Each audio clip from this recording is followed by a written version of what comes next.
Classes. जय हिंद बच्चों।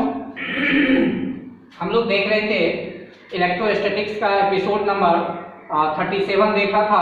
उसमें बहुत ही इंपॉर्टेंट पॉइंट्स को हमने इंडिकेट किया था इलेक्ट्रिक फील्ड से रिलेटेड, और ये कई एग्जाम में पूछते हैं, कई बोर्ड एग्जाम में पूछते हैं, तो आप उसको जाके बारीकी से देखिए और ये ऑब्जेक्टिव के काइंड ऑफ व्यू से बहुत ही महत्वपूर्ण होगा। चलिए आज हम देखने वाले हैं एपिसोड नंबर 38, जो कि की पॉइंट्स का ही हिस्सा है, और ये बहुत इंपॉर्टेंट है एनसीईआरटी के सवाल के हिसाब से, आईआईटी वगैरह के सवाल के हिसाब से ये बहुत ही इंपॉर्टेंट आपका है। पीवीआई का होल 5 का है, बहुत सारे कॉन्सेप्ट आपका यहाँ पे क्लियर होने वाला है। चलिए आज हम देखने वाले हैं कि अगर कोई कैपेसिटर है, सपोज दैट कोई कैपेसिटर है, तो कैपेसिटर में तो दो प्लेट होते हैं, हमने पीछे बताया हुआ है, और उसका फील्ड जो होता है पॉजिटिव प्लेट से किधर होता है, नेगेटिव प्लेट की ओर। एपिसोड नंबर 37 में हमने बताया हुआ है। तो पॉजिटिव प्लेट से नेगेटिव प्लेट होता है, और कैपेसिटर का काम है कांस्टेंट इलेक्ट्रिक फील्ड पैदा करना। ये फील्ड यहाँ यहाँ यहाँ यहाँ कहीं भी फील्ड क्या है, कांस्टेंट। तो मान लेते हैं कि वो फील्ड क्या है, हमारा ई है। हालांकि ये यहाँ नहीं दिखाना चाहिए, यहाँ दिखाना चाहिए, तो हम ऐसे दिखा रहे हैं ई है।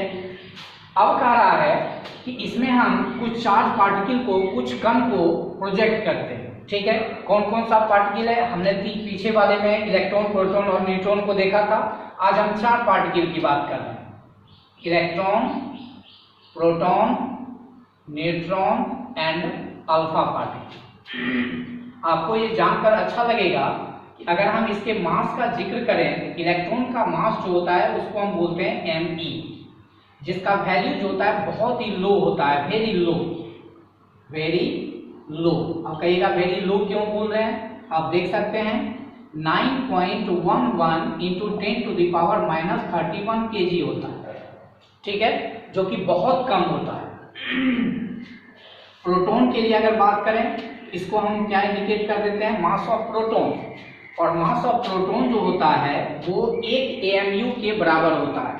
इसको हम बोल रहे हैं 1 AMU, एटॉमिक मास यूनिट इसको बोलते हैं। आप लोग केमिस्ट्री में पढ़े होंगे, और एटॉमिक मास यूनिट यदि नहीं पढ़े हैं तो हम लोग मॉडर्न फिजिक्स जब करेंगे तो इस पर फुल डिटेल चर्चा हम करेंगे। अभी फिलहाल हम इतना ही चर्चा करेंगे, ये हमारे लिए काफ़ी है।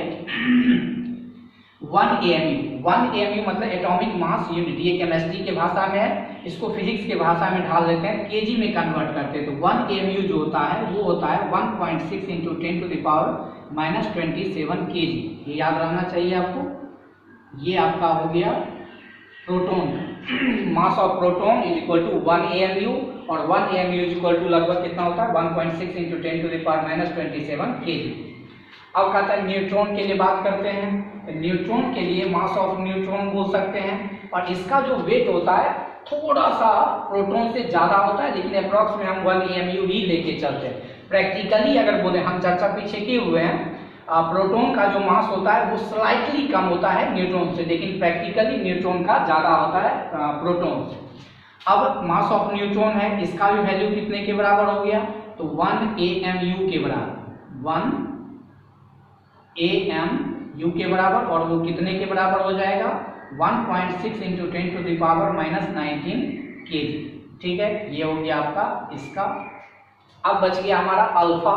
तो अल्फा के लिए थोड़ा बात कर लेते हैं। इसका जो होता है ये हीलियम के बराबर होता है। तो ये अल्फा जो होता है वो He24 के बराबर होता है, दैट मीन्स He++ इसको बोलते हैं।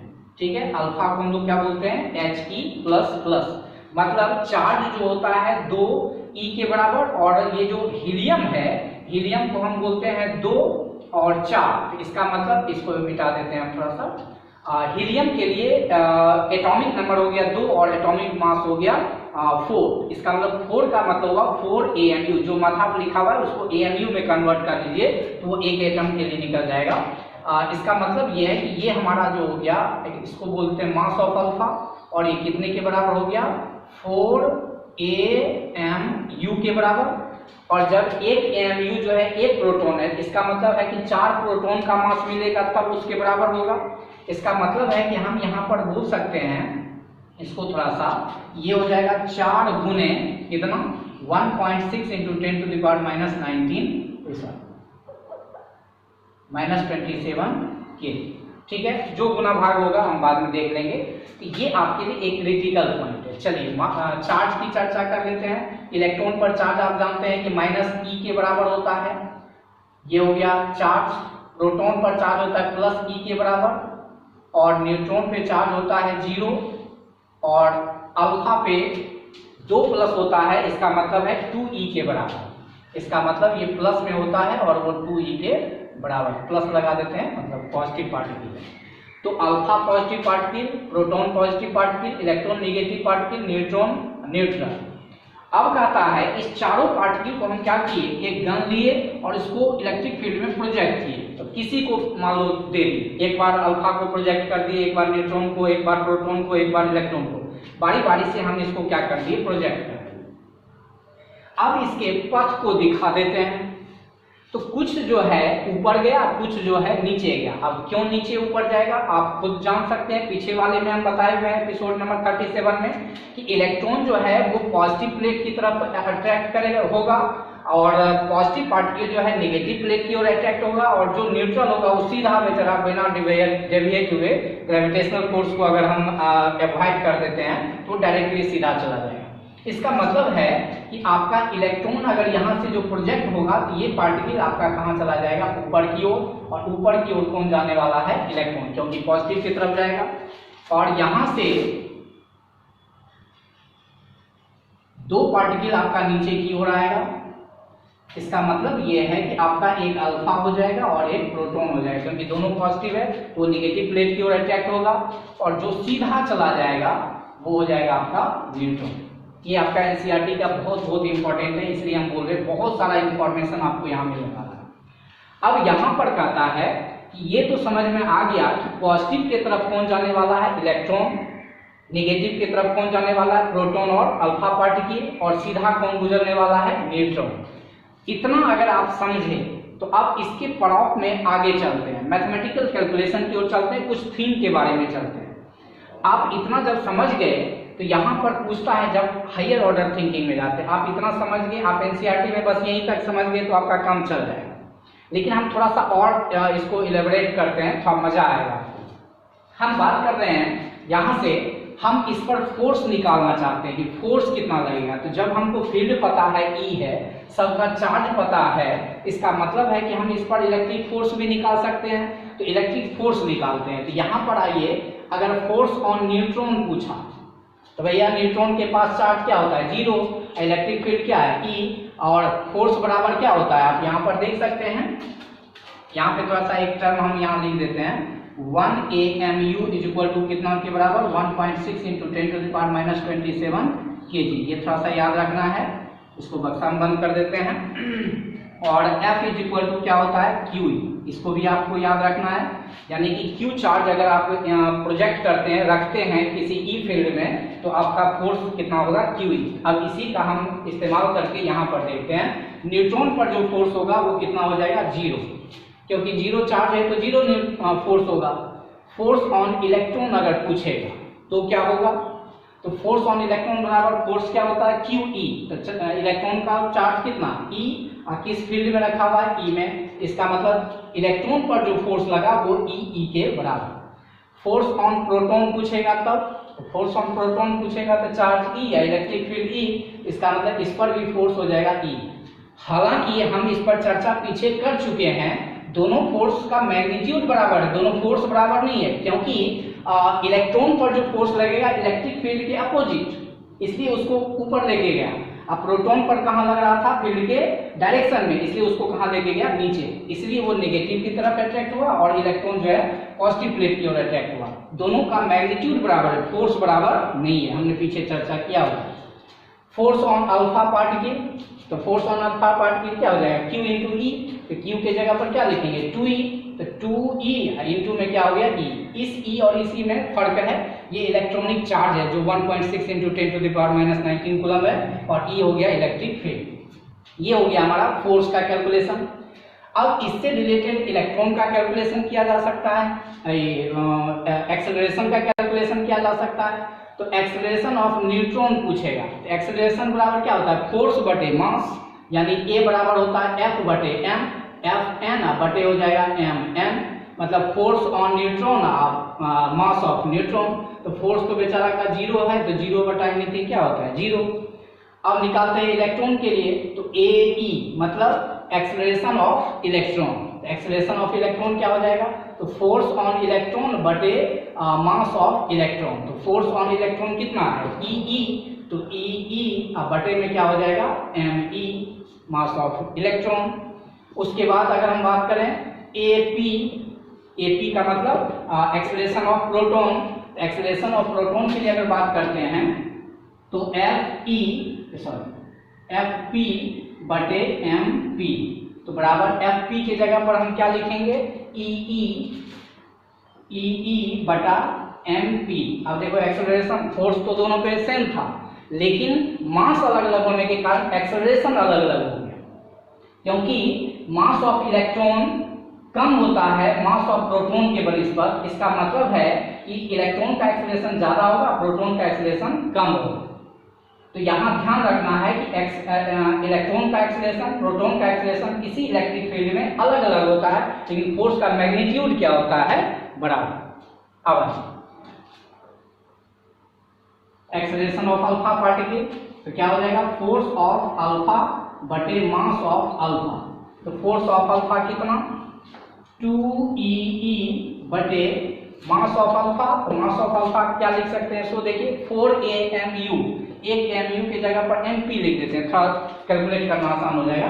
तो 4 इंटू मास ऑफ प्रोटॉन लिख देते हैं, मतलब प्रोटॉन के मास का 4 गुना। तो अब ये बेचारा कट गया 2 बार में, तो दिस इक्वल टू हो जाएगा हाफ इंटू ई बटा mp। अब आप आसानी से देख सकते हैं, असेंडिंग डिसेंडिंग जो भी करना है, फोर्स का हम देख लेते हैं। तो फोर्स में सबसे कम फोर्स किस पर लगा, न्यूट्रॉन पे 0 लगा। तो फोर्स का अरेंजमेंट अगर देख रहे हैं तो सबसे कम लगा फोर्स ऑन न्यूट्रॉन, उससे ज्यादा किस पर लग रहा है, सो देखो तो इस दोनों पर तो सेम ही लग रहा है। इसका मतलब है कि हम लिख सकते हैं कि कितनों है तो इससे ज्यादा ही होगा, कुछ न कुछ तो है। इसका मतलब इससे ज्यादा है कौन, Fe और Fp, लेकिन दोनों बराबर है। इसको हम लिख सकते हैं ब्रैकेट में Fe या बराबर लिख सकते हैं Fp, मतलब फोर्स ऑफ इलेक्ट्रॉन और फोर्स ऑफ प्रोटॉन मैग्नीट्यूड जो है वो न्यूट्रॉन के फोर्स से बड़ा है, लेकिन दोनों आपस में क्या है, बराबर। अब इससे ज्यादा कौन है, अल्फा, तो ये लेस देन क्या हो गया, अल्फा, यानी F अल्फा। तो आप यहां से कह सकते हैं कि सबसे कम फोर्स लगा किस पर, न्यूट्रॉन पे। और इस तीनों पार्टिकल में अगर बात करेंगे तो ये दोनों पर तो फोर्स का मैग्नीट्यूड बराबर है, और सबसे अधिक किस पर लगा, अल्फा पार्टिकल पर। तो इसका मतलब है, अब एक्सेलरेशन का अरेंजमेंट देख लेते हैं। तो बेचारा का एक्सेलरेशन सबसे कम कौन पकड़ा रहा है, न्यूट्रॉन ही बेचारा पकड़ा रहा है, एक्सेलरेशन ऑफ न्यूट्रॉन।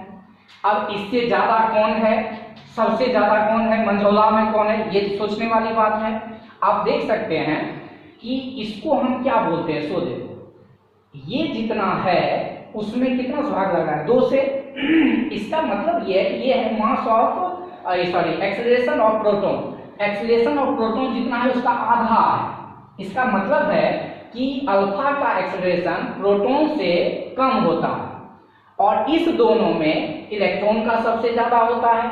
इसका मतलब ये है कि इससे ज्यादा होता है इसका, इससे ज्यादा होता है इसका, और इससे ज्यादा होता है इसका। इसका मतलब एक्सेलरेशन का जो अरेंजमेंट हो जाएगा, acceleration of neutron is less than acceleration of alpha is less than acceleration of proton is less than acceleration of electron. तो दैट मीन्स कि इस चारों पार्टिकल में सबसे कम अगर बात करें, हालांकि 0 है तो उसको छोड़ ही दिया जाए, जिस पर कुछ न कुछ है उसमें अगर तुलनात्मक अध्ययन करें तो अल्फा का एक्सेलरेशन सबसे कम और इलेक्ट्रॉन का एक्सेलरेशन सबसे ज्यादा, और दोनों के बीच में हो गया प्रोटॉन। अब इतना पर ही हम नहीं रुक सकते, इसलिए कि अब इतना अरेंजमेंट अगर आप देख लेते हैं, इसको पहले ऐसा कीजिए, आप थोड़ा सा प्रिंट कर लीजिए, इसको आप प्रिंट,